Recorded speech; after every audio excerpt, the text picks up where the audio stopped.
Hi, what's happening, y'all? It's your boy Rico from StreetScores, and not only do I have practice clips from today's practice for the Washington Commanders, but I also have some really big positive news for the Commanders as far as Jonathan Allen and Jeremy Chinn goes. Also, this is a really weird practice with a lot of coincidences. We're going to dive into all that and more, but before we do, you got to know that this video is sponsored by BetUS Sportsbook and Casino, and make sure you stiff arm that like button, stiff arm the subscription button, and stiff arm the bell next to that subscription button so you get notification each and every time I release an informative and opinionated video just like this one. Make sure you stay tuned to all of the content. I'm going to keep y'all updated on all the injury reports and updates that we have throughout the week leading up to this Eagles game. Of course, I'm going to have you updated with everything Commanders on and off the field. I'm working on a stadium video. I'm working on a big time free agent that the Commanders are favored to land in 2025. I have a lot of videos stored. It's just finding the time to sit down and finally get those out to y'all. So stay tuned for all of that, and make sure you pull up for the upcoming live stream for the Eagles game. I will be live streaming all 4 quarters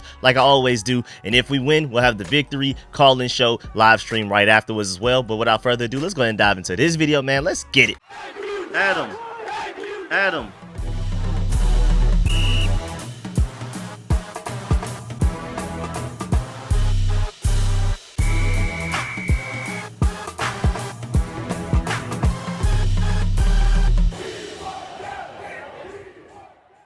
All right, so let's talk about Jonathan Allen first. Let's start with that. First of all, Tom Pelissero tweeted and reported, because again, Twitter is basically like the new place where reporters go to share information first. Like they'll put it on Twitter before they even write an article about it. But he tweeted, "Reinforcements coming.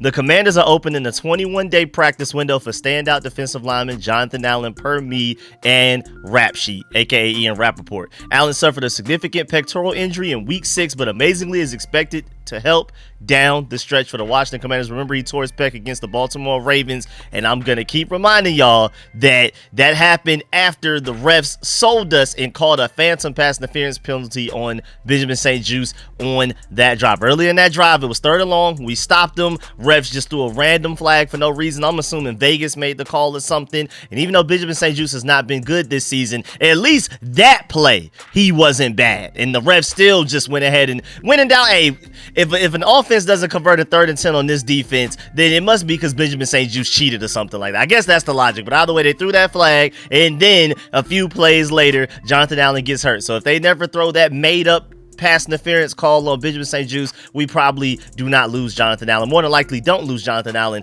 for so long. I was just about to say for the rest of the season, but now we got to talk about the fact that he may return at some point late this season. Shouts out to John Com, because we first heard about any potential of Jonathan Allen returning this season at all from him just a few days ago. He tweeted, "Washington is opening a 21-day window for defensive tackle Jonathan Allen to return per multiple sources. Allen is on the injured reserve with a torn pec muscle right now. Reported Friday that the tear wasn't as bad as feared, and now he has a very good chance to play this season, likely in the last 2 games." So we're talking about the Falcons and the Cowboys.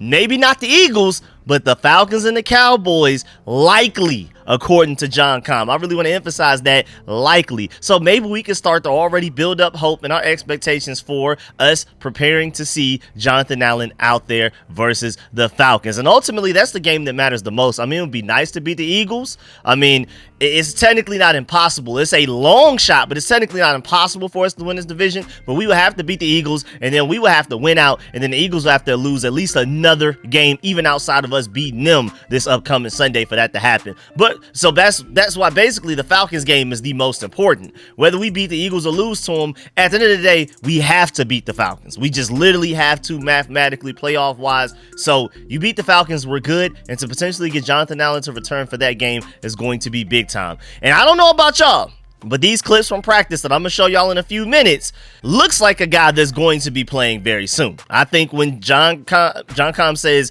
likely the last 2 games, which means within like a week and a half, I believe him. Like, I'm not saying that he'll play this Sunday versus the Eagles, but next week versus the Falcons actually does seem pretty realistic again, especially when you see these practice clips I'm going to show y'all. Not typically assume that a player may not return until a couple of weeks after they open up their 21-day practice window, because if you were actually ready to play this week, they would have started his practice window, his 21-day practice window, 3-week practice window a couple of weeks ago, and then, you know, by the near the end of it, then he would have played. But then you gotta remember that they opened up Jamison Crowder's 21-day practice window just last week, and then he immediately played against the Saints that upcoming Sunday and played a lot as well. He was like a dependable receiver, picked up some first downs for us on third down, and he was our starting punt returner. So they didn't even take it easy with him. They threw him out there immediately and played him a lot. They just opened up his 21-day practice window, and then suddenly he was out there immediately. It makes you question, like, okay, if he was ready to play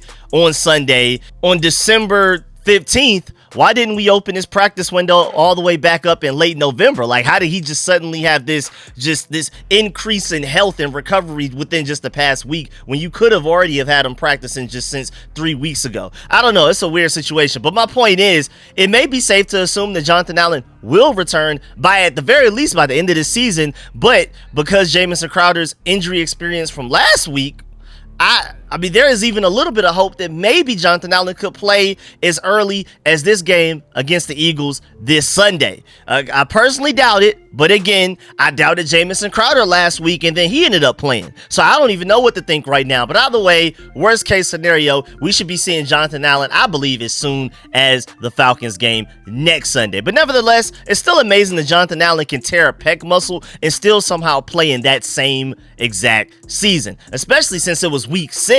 Like, it wasn't even like it happened earlier in the season, like the first couple of games, or even all the way back in the offseason, like training camp or something like that. It just happened 10, 11 weeks ago. That's insane. Torn pec injuries are usually like a see you next year type of injuries, like, hey, yeah, we'll see you the following season type of injuries. So Jonathan Allen deserves just a big salute for even being in the position that he is right now to potentially return for the 2024 season in any way, shape, or form. Regular season or postseason, that is phenomenal. Again, he just tore it in week 6. But shouts out to Rio Robinson, because I completely agree. He said Jonathan Allen smelled postseason and said, ain't no way I'm missing out on this one. And I completely agree, man. Make sure you follow my boy Rio Robinson on Twitter, subscribe to his YouTube and everything, man, because I completely agree. And then shouts out to Disco at Disco QUE90. Follow him on Twitter as well for a lot of great takes. He said, funny how fast players heal when they have a chance at the postseason, because I'm pretty sure if this season was down the drain, Jonathan Allen would not be rushing back to get back on this field as quickly as he is right now. He would just be like, I'll take it into the offseason, I'm chilling type of thing. So I just thought that was really crazy and really hilarious as well. So now for the practice clips. And, you know, just take a look for yourselves. Again, I just gave y'all my opinions on it. Now y'all take a look at it for yourselves.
And again, looking at that, I don't think we'll be waiting long for Jonathan Allen to return. Even with his non-contact jersey that he's wearing a non-contact jersey, so it's not like he's like a full participant with the rest of the team or anything like that. But hey, man, he looks better in those clips than I expected, even before I clicked on the clips. When I first heard Jonathan Allen 21-day practice window open, before I even clicked on the clips that were uploaded to Twitter from the likes of John Com for one of them, Sam 48 for the other, then you have Nikki Javala, and then you have NBC4 Sports via JP Finley. That's where those clips came from. Before I even clicked on them I just did not think he would look like that. I thought I'd see him jogging maybe a little bit. I didn't think he'd be exploding off the line and using his arms and his chest muscle that he just tore 10, 11 weeks ago in the practice. I thought he'd be doing some real simple, slow stuff, but nah, it looks like he's practicing for real. He may not necessarily be doing team drills or something like that, but he's out there.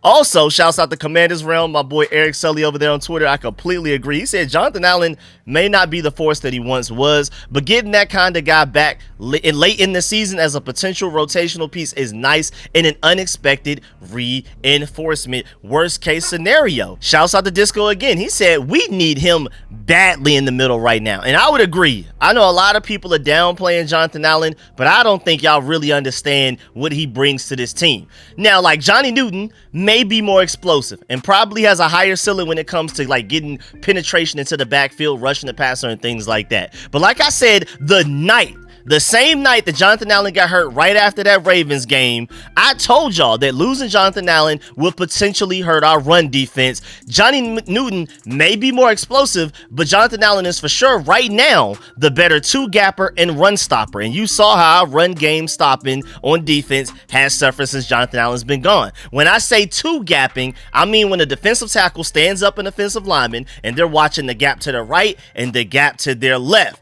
And then and they're keeping their eyes in the backfield for the running back, and then based off of where the running back decides to go, this gap or that gap, they shed the offensive lineman and then attack that gap and stop the ball carrier, which basically essentially makes the running back wrong no matter which decision they make, whether they go to this gap or this gap. This defensive tackle is so good at two gapping, which is something that Alabama under Nick Saban and Georgia under Kirby Smart does a lot. That's what they teach their defensive linemen to do, and so that's why Jonathan Allen is so good at it. He's been doing it since college. But either way, essentially the running back is wrong no matter which decision he makes because the defensive lineman is just so good at that particular thing. You can argue that Jonathan Allen is probably the best defensive lineman on this team at that specifically, literally just that. And so I think you missed him when he was gone. I think that part of our game, like even just strategically, chessboard, putting all of the right pieces in the right places and things like that, you miss having that extra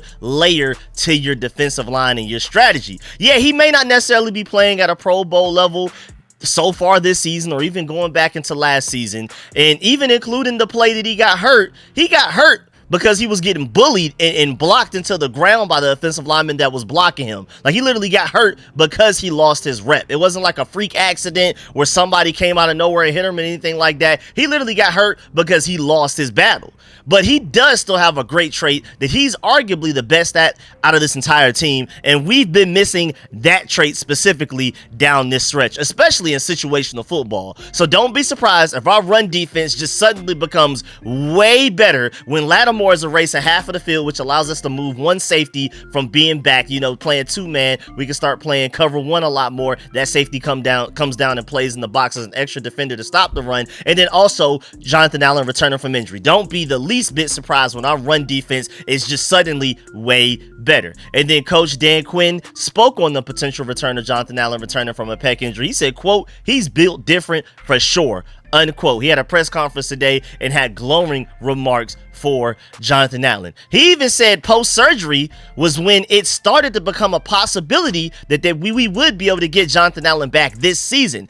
Didn't look like someone who had just had surgery, and this was immediately after the surgery that we're talking. So you can say whatever you want about Jonathan Allen, but he's a warrior, and I'll take as many of those as we can get for these playoffs coming up. Give me as many warriors as you have available. And that's also really cool that they were that optimistic about him returning late this season and that it never even got leaked out of the organization. They're talking about immediately after the surgery. They were like, wait a minute.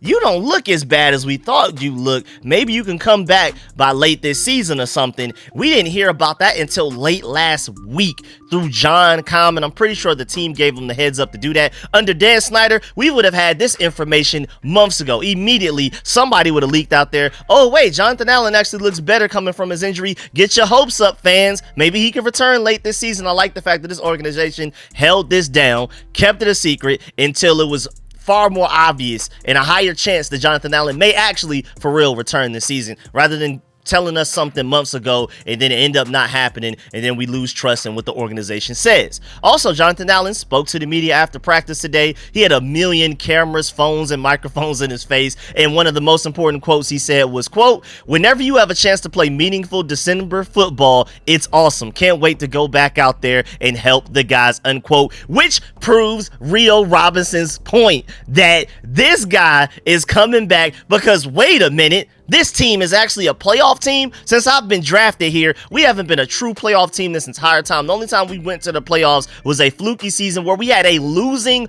record and just won the NFC East by default and then got throttled immediately in the wild card round because we didn't deserve to be there in the first place. Then our draft pick was terrible and everybody kept saying, well, you still need to make the playoffs to show that you can have a winning culture. I told y'all that would not help us. Barely crawling into the playoffs with one leg is not going to benefit the culture long term at all, and y'all saw how it did. And I tried to tell y'all that we might as well have just played for draft position in that year, but nobody wanted to listen. But then again, at the same time, even if we would have went for better draft positioning, Ron Rivera and company probably would have messed it up anyway and taken the wrong player either way. So I guess at the end of the day, it didn't really matter. But my point is, we have not been true playoff contenders this entire time. Even when we did make the playoffs, we barely made it, did not deserve to make it with a losing record. This is the first time that Jonathan Allen has been a part of a 9-5 team. I believe this is our first time being 9-5 since something ridiculous, like I think before I was born or something crazy. I forgot the exact number and stat. And so clearly Jonathan Allen hasn't been a part of that, and now that he could potentially be a part of that, he's like, oh no, y'all, I'm not about to miss out on this.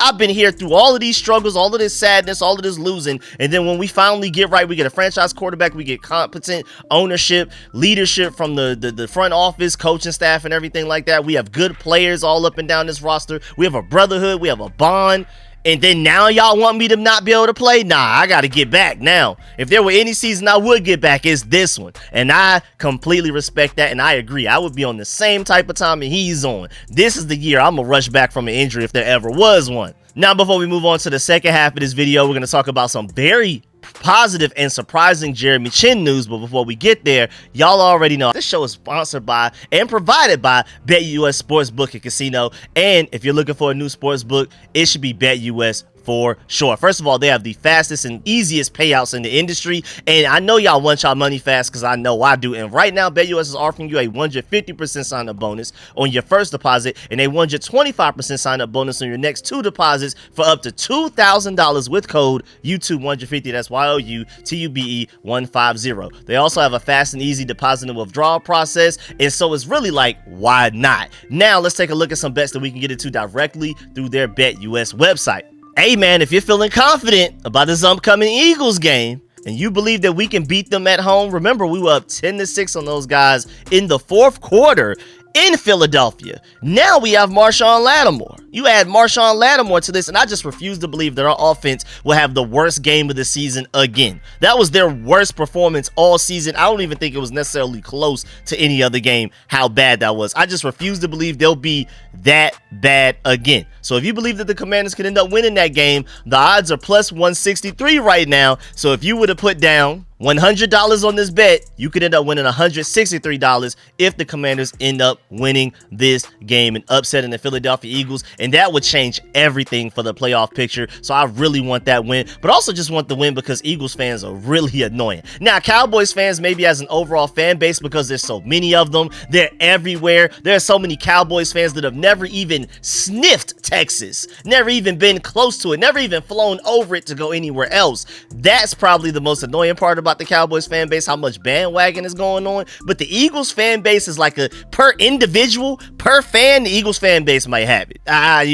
We need this. To not get swept by the Eagles is pretty big. So I'm definitely rooting for us to win that game, and I think we can actually win it. We just talked about that last night on the Commanders Kings channel with me, Louis T, and Oliver, Rio Robinson. Make sure you go check that out if you haven't. We all gave our opinions on that. But either way, before we get back to the rest of this video, again, right now, BetUS is offering you a 150% sign-up bonus on your first deposit and a 125% sign-up bonus on your next two deposits for up to $2,000 with code YOUTUBE150. And of course, I'm always going to scream at y'all to please gamble responsibly. If you don't do nothing else, please make sure you gamble responsibly. Now let's get to Jeremy Chinn. And with Jeremy Chinn, We had a very positive development with him today at practice, a complete surprise, to the point that even Nikki Javala tweeted at 1:13 p.m. early on in practice. She tweeted, "Jeremy Chinn is out here. Wow, didn't expect that." I mean, the fact that he's even practicing today is absolutely incredible.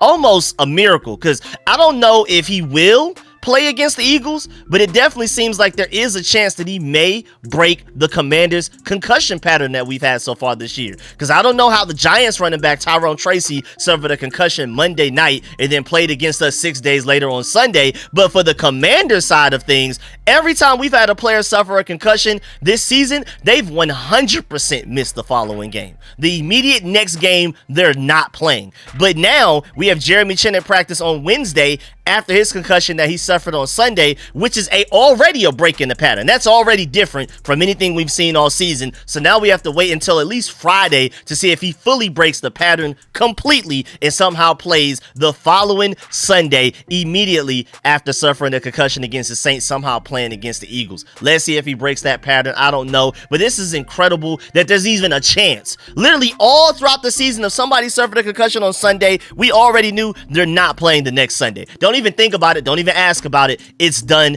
It's cooked. I don't know how Jeremy Chinn is doing this. As a matter of fact, look at Jeremy Chinn at practice right here.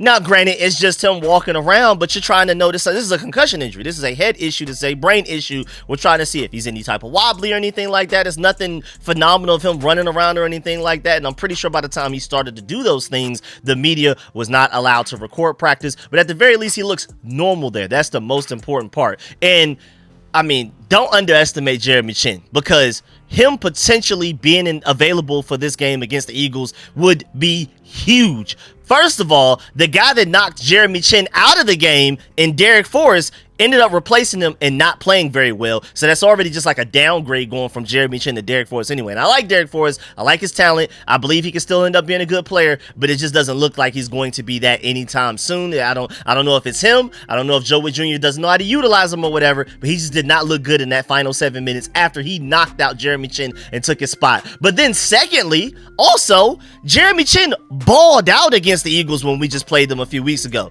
He had arguably one of the best games he's had all season against them. So maybe he's even like an Eagles killer. And we're going to need as many of those we can get for this upcoming Sunday. So if we can get Jeremy Chinn to play for two big reasons, that will be big time for the Commanders and our chances of beating the NFC East division leaders right now. Temporarily, you know what I'm saying? There's still a chance that we could dethrone them. Now moving on.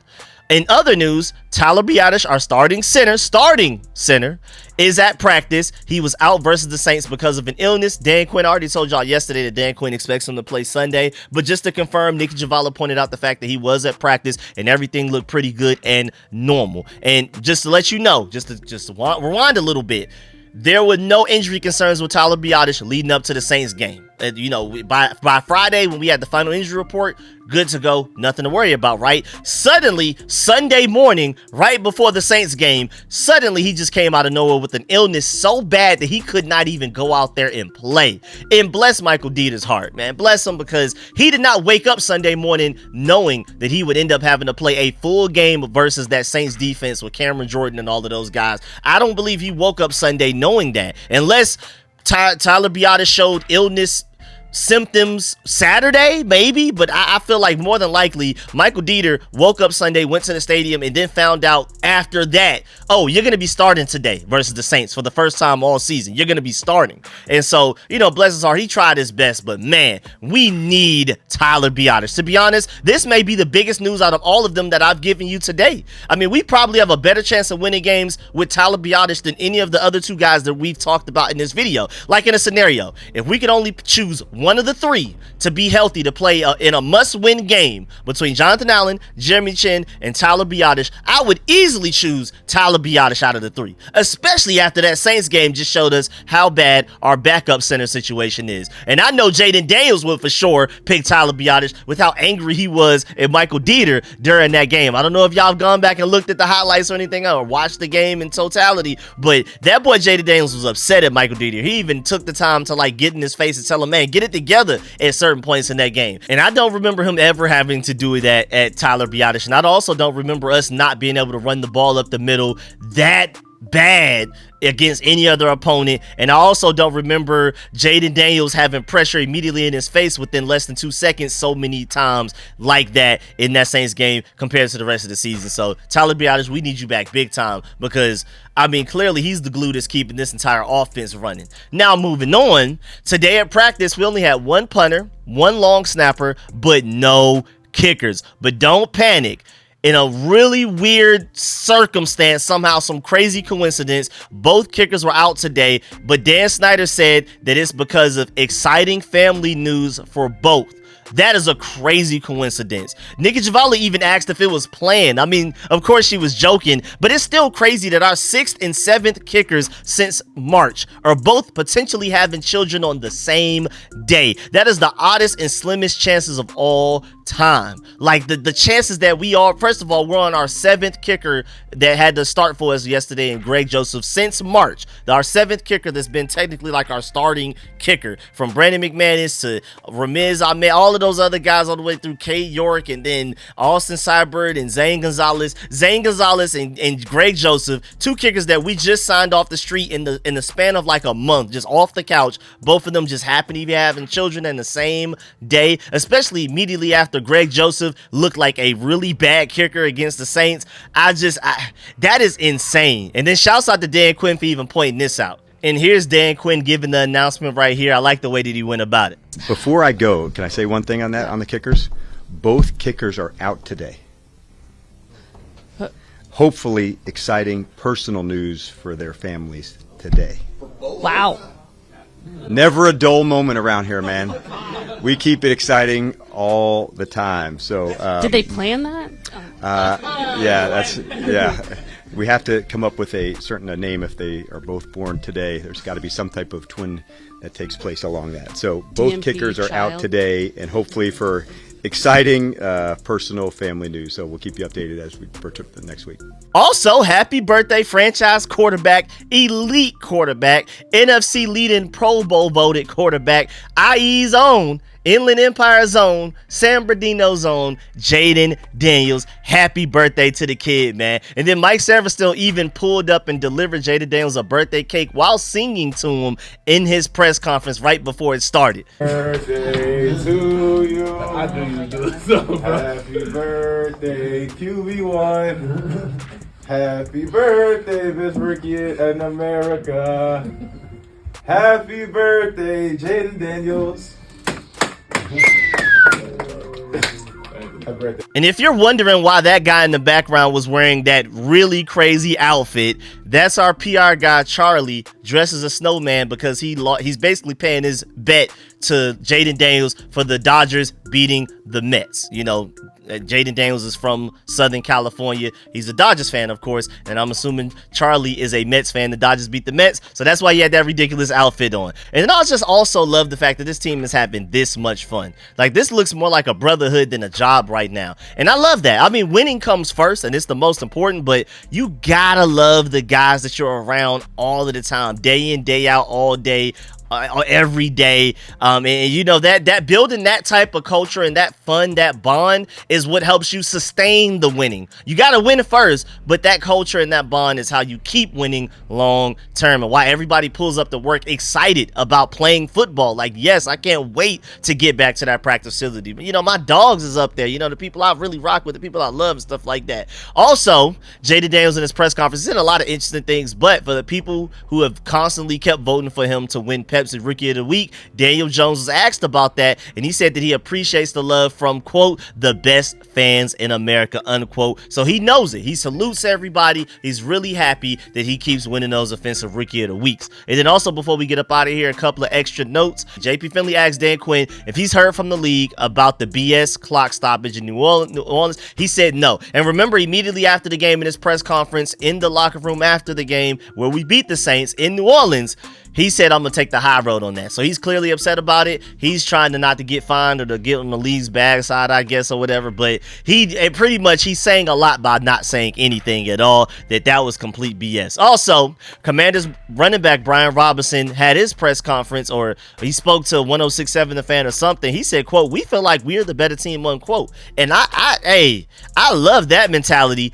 Keep that mentality. Hold on to that mentality. Let's get going, man. Let's go against those boys, assuming that we should have a chance to win. We should win that game. Let's do it. Also, in really random news, shouts out to JP Finley for pointing this out to me. With increased attention on drones, NFL security chief reiterates call for additional protection at major sporting events. So right now, the NFL is asking Congress for help to protect their big games from drones. With all of that, whatever nonsense is going on right now, the NFL is aware and they're making sure that we don't have to worry about it. So make sure you stay tuned for that, because this could get a little weird. But yeah, man, that's the end of this video. Please get in the comment section. Let me know how you feel about everything discussed in this video. Please still follow that like button, still follow the subscription button, and still follow the bell next to that subscription button so y'all get a notification each and every time I release an informative and opinionated video just like this one. Make sure you still follow that like button on the way out. Of course, let me know in the comment section how you feel about this whole Jonathan Allen situation. Let me know how you feel about the Jeremy Chinn situation. Let me know if you agree with me about if you had to choose between one of the three,